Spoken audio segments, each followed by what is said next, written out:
আসসালামু আলাইকুম ওয়া রাহমাতুল্লাহি ওয়া বারাকাতুহু। সত্যের বাজারের পক্ষ থেকে আমি ছোট ভাই সত্যের কণ্ঠে আল আমির। আজ আপনাদের কাছে আমার দুটি কথা, দুটি চাওয়া পাওয়া এবং কিছু দরখাস্ত রইল। এই কথাগুলো মানার চেষ্টা করবেন। ভাই দেখেন, দুনিয়ার গোলামি আমরা ঠিকই করি, এই দুনিয়ার গোলামি আমরা কিন্তু করি।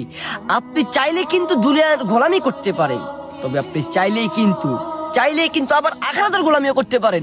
হ্যাঁ, কোন গোলামি আপনাকে জান্নাতে নিয়ে যাবে আর কোন গোলামি আপনাকে জাহান্নামে নিয়ে যাবে। যে ব্যক্তি দুনিয়ার গোলামি করেছে লিমিটের বাইরে, সেই কিন্তু তার আখিরাতকে মাটি করতেছে। দেখেন, আজ আমরা ফজরের নামাজ আদায় করি না।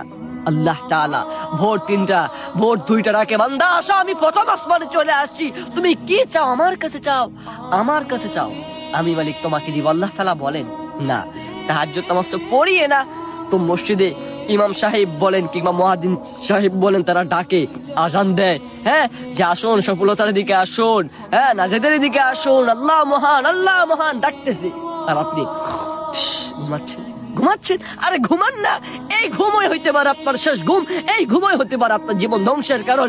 যে ঘুম আল্লাহ তাআলা রহমত স্বরূপ নাজিল করেছেন, সেই ঘুমই কিন্তু আপনাকে জাহান্নামে নিয়ে যাবে, এটা আপনি মাথায় রাখবেন।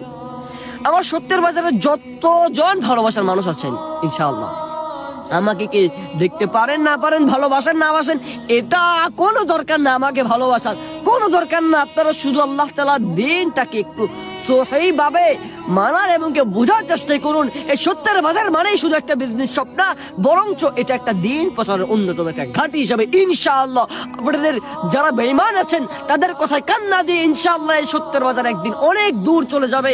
দিন প্রচার করতে করতে, সত্য প্রচার করতে করতে নাম কিন্তু এমনি হয়নি সত্যের বাজার।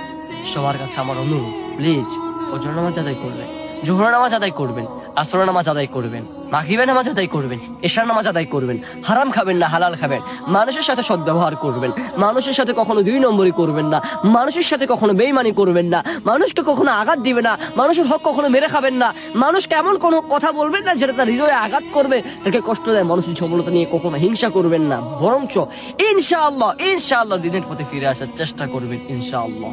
এটা আমার কয়েকটি দরখাস্ত কথা আপনাদের কাছে, যদি ভালো লাগে, মন চায়, কথাগুলো রাখতে পারেন, আর বাকিটা তাওয়াক্কালতু আলাল্লাহ, আল্লাহর উপর ছেড়ে দিলাম, আর আপনাদের উপর ছেড়ে দিলাম ইনশাআল্লাহ।